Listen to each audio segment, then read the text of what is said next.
Social skills are vital in enabling an individual to have and maintain positive interactions with others. Many of these skills are crucial in making and sustaining friendships.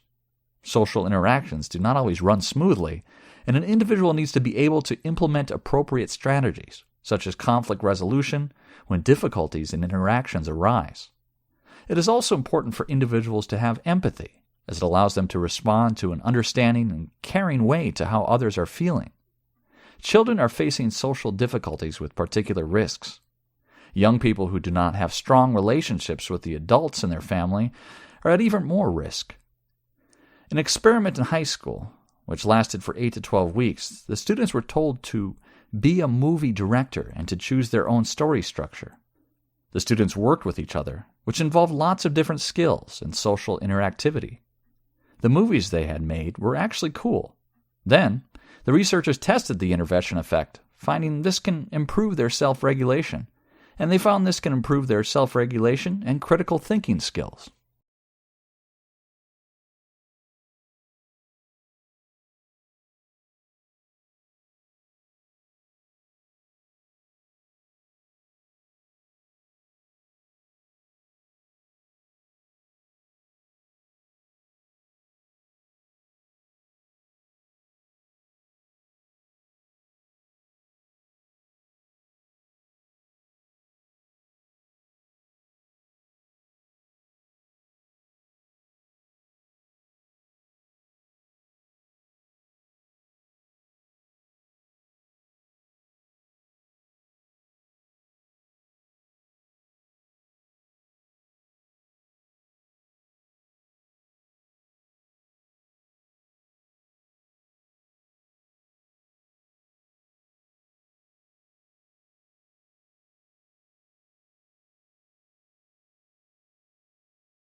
The earliest writers on politics, and I'm thinking of Plato and Aristotle here, felt free to draw insights from all areas of human knowledge, unlike modern academic writers who tend to put things into smaller and smaller compartments or focus more closely on one area of inquiry. For example, Plato would examine a whole political system and the philosophy that underlies it, whereas modern writers on politics might concentrate on one particular institution in that system, the House of Lords in England, or on voting patterns within a country. With this focus, the bigger questions that the ancients dealt with, what is the best form of government, or what is justice, tend to get left behind. Many writers on politics these days are university-based, and so have to have specialised interests. And while they may make new and interesting discoveries in their special field, it is at the loss of a broader perspective, not to mention the loss of a general audience or readership. In the 19th century, there were still writers who used the same freedom of inquiry as the ancients, and are all the more readable and relevant because of it.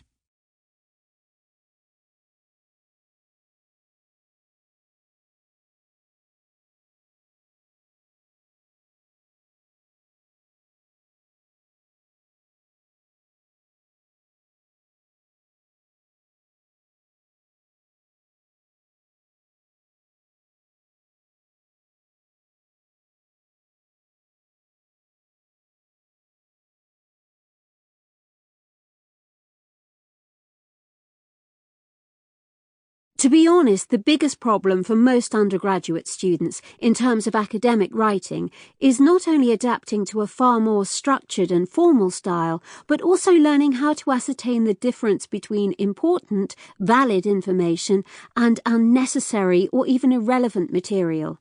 In my experience, I would say it takes students their first year, if not longer, to appreciate what is required and to start to implement those requirements in their writing.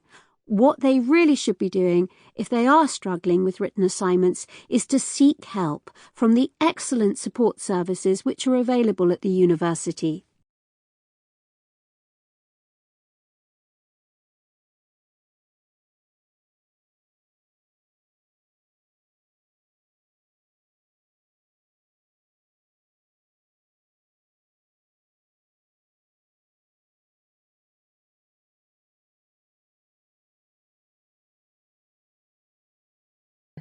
The loss of construction jobs by immigrants from Latin America contributed to a spike in unemployment among all Latino workers to 6.5%, compared with 4.7% unemployed for non-Latino workers, the report found. As recently as late 2006, Latino workers had achieved their historic low unemployment rate of 4.9%. Based mainly on a job boom among immigrants, the report said. To put it bluntly, Hispanics had a rough time in the labor market in 2007, said Rakesh Kochar, the author of the report, who is Associate Director for Research at the Pew Center, a nonpartisan organization in Washington.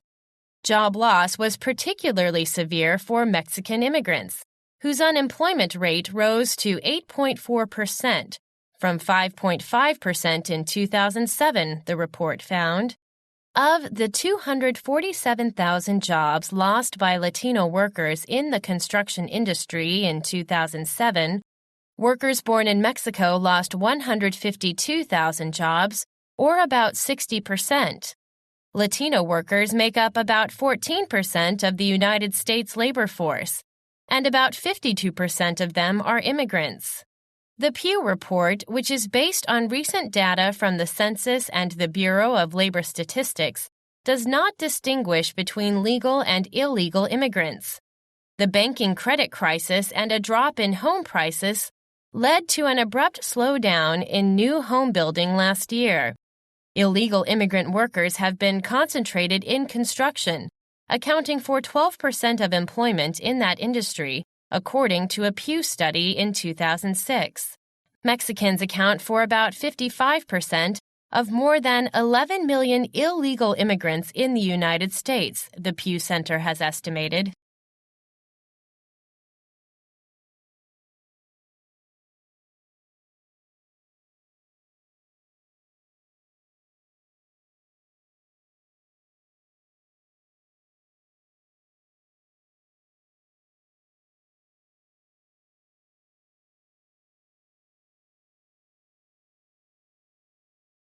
After years of fretting over coming shortages, the country is actually facing a dwindling number of young people entering engineering and technology-related fields.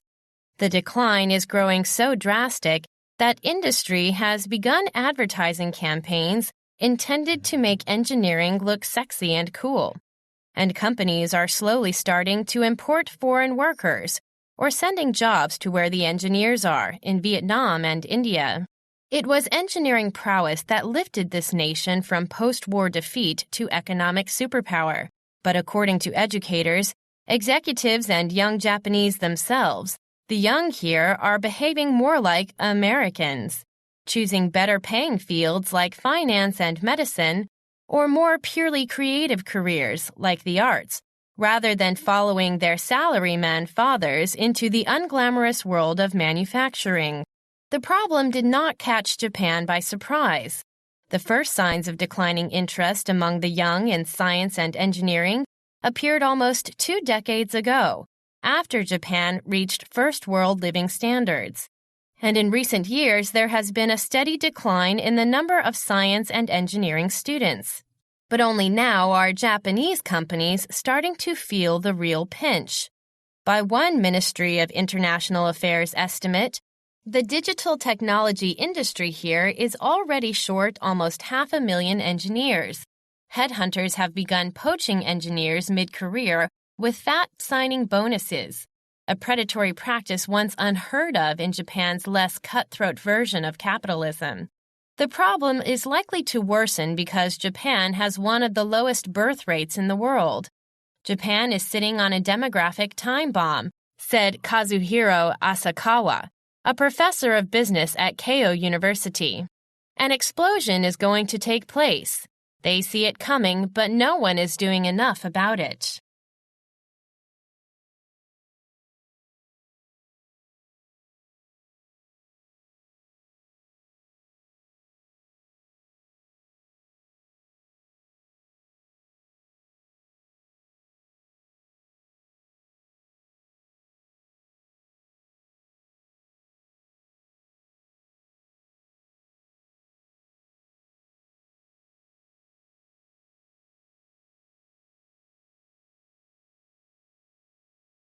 In his great novel, Remembrance of Things Past, or In Search of Lost Time, Marcel Proust explored what are called involuntary memories, those that come to us quite suddenly without conscious effort, usually triggered by one of the senses. The fact that his book has 2 titles in English might suggest there is some doubt as to how our minds go about remembering things. In perhaps the most well-known such episode in the novel, the character Marcel is reminded of his childhood by the aroma produced when dunking a cake in a cup of tea.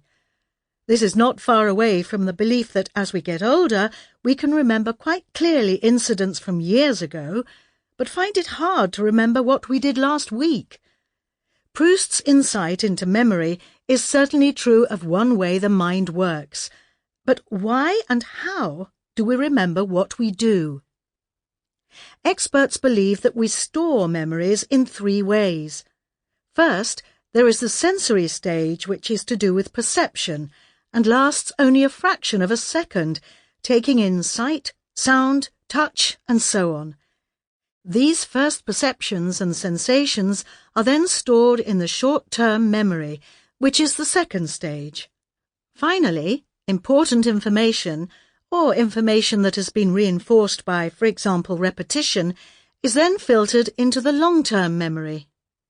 Naturally, we tend to more easily absorb material on things we already know something about, as this has more meaning for us and can create a web of connections with related material that is already stored in the long-term memory.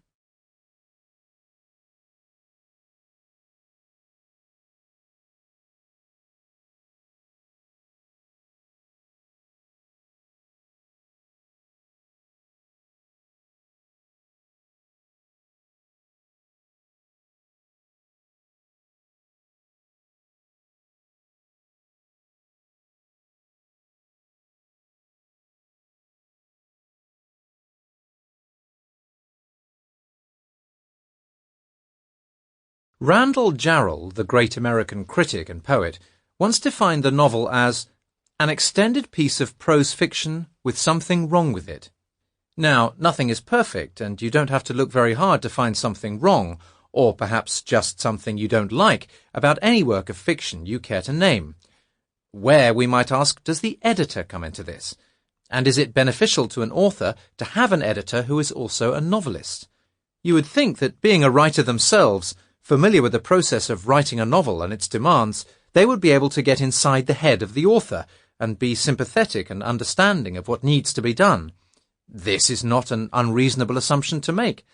However, is it not possible that there is an opposite side to this? Editors might, from their experience as writers, possibly unconsciously try to make over the submitted novel as they themselves would have written it. The ideal, one supposes, is for the editor to see the book through the author's eyes, but if they apply their own creative talent to the job, they might end up seeing it too much through their own eyes, and, in this way, take no account of the author's original intentions.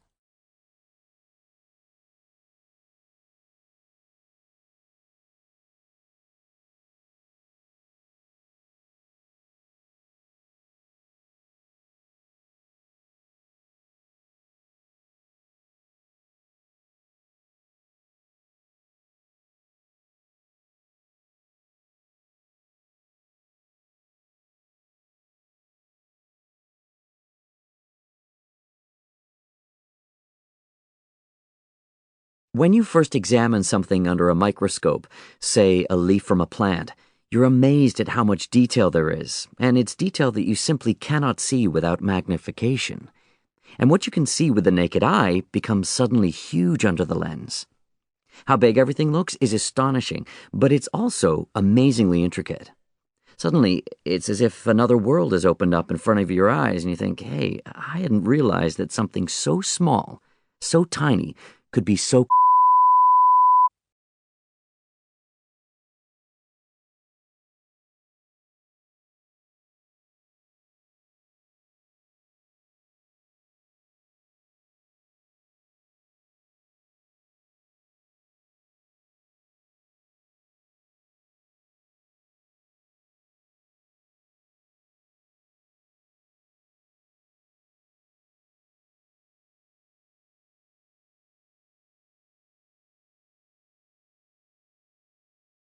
Parts of the planet warm and cool during El Niño and La Niña, and infectious diseases also wax and wane in step with that climate cycle.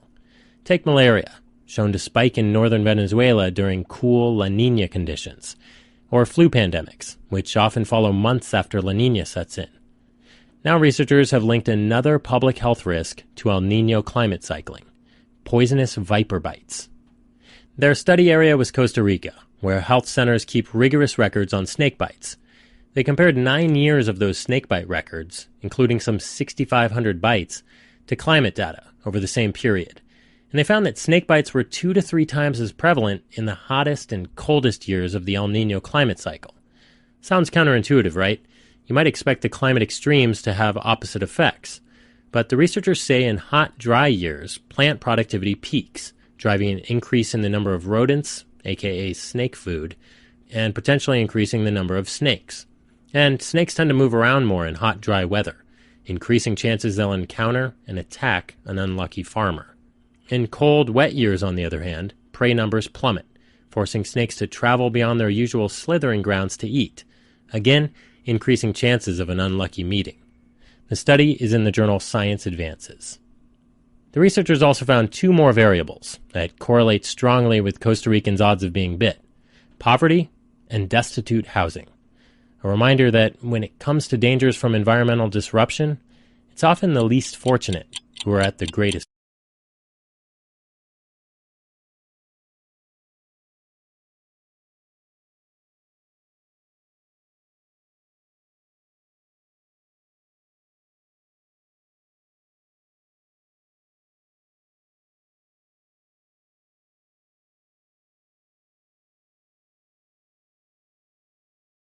It's good to keep on your toes, metaphorically that is, not when you're actually out for a stroll, because a new study suggests that it takes nearly twice as much energy to walk on your toes than it does to land on your heel.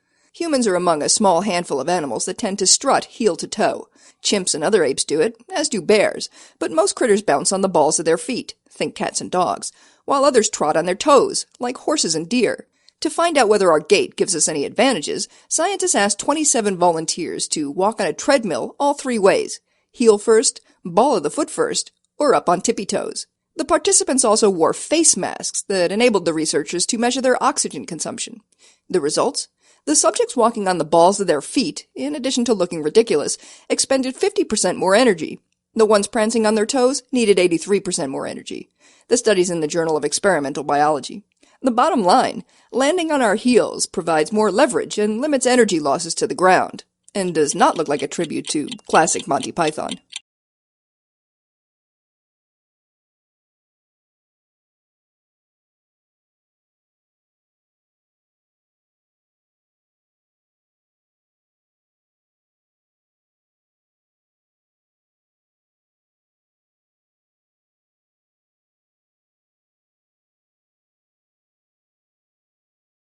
Widespread death of honeybees has some farmers fretting, because if honeybees disappear, who will pollinate their crops? Almost any kind of insect you can think of. Margie Mayfield, an ecologist at the University of Queensland in Australia. Globally speaking, flies are probably the second largest group of crop pollinators. In particular, a group called hoverflies or syrphid flies. And these are these sort of large-eyed flies that if you take a hike, you sometimes see them hovering in front of your face. Along with hoverflies, the army of underappreciated pollinators includes butterflies, moths, beetles, ants, and wasps.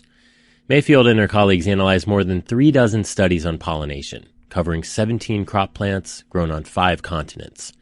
And they found that some of these underdog insects accounted for some 40% of the flower visits. And some of the crops in their review, especially tropical ones like mangoes and custard apples, did not rely on honeybees at all. Even commodities like canola did fine without the bees. The meta-analysis is in the Proceedings of the National Academy of Sciences. Mayfield says part of the difficulty in gauging the importance of bees starts with the research methods. A third of the studies they initially considered, for example, ignored everything but bees. You know, the European honeybee is obviously from Europe, so there's a lot of focus on the European honeybee there. Another issue, she says, is just raising awareness among farmers. I've encountered farmers in California and in South Africa and in Australia who spray their pesticides largely at night because that's when the bees have gone back to their hives. And they do that with the idea that we'll spare our pollinators and we'll be able to control our pests. But that very much takes the assumption that only bees are important pollinators. Of course, we should still do our best to save honeybees, the celebrity pollinators. But agricultural practices should consider the rest of these tiny farm workers too.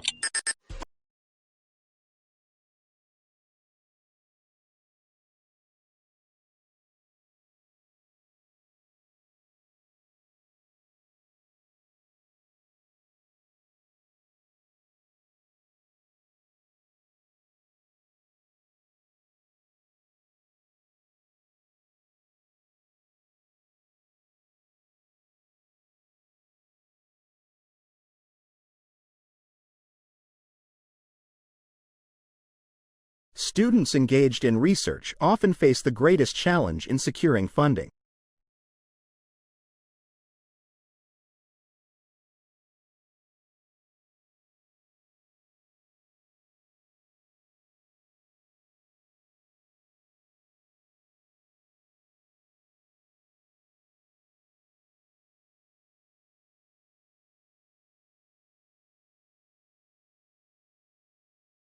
Leaders from around the world need to talk and solve problems.